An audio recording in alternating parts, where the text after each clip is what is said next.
দেশনেত্রী বেগম খালেদা জিয়া এবং দেশনায়ক তারেক রহমান একসাথে বাংলাদেশে যাতে প্রত্যাবর্তন করে এবং দেশের নেতৃত্ব গ্রহণ করে, এটা হচ্ছে মানুষের চাওয়া।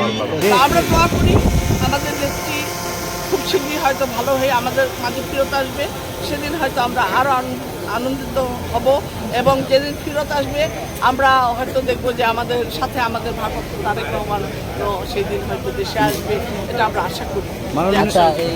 দেশনেত্রী বেগম খালেদা জিয়া এই দেশের তিনবারের সাবেক প্রধানমন্ত্রী, গণতান্ত্রিক আন্দোলনের আপসীন নেত্রী, বাংলাদেশ জাতীয়তাবাদী দলের প্রত্যেকটি নেতাকর্মী, দেশবাসীর আবেগ অনুভূতির স্থান হচ্ছে দেশনেত্রী বেগম খালেদা জিয়া।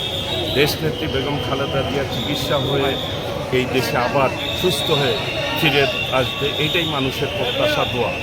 আল্লাহ রাব্বুল আলামিনের কাছে আমাদের ভালো লাগছে যে আমাদের নেত্রী এখন চিকিৎসা যেতে পারছে বিনা বাধায়।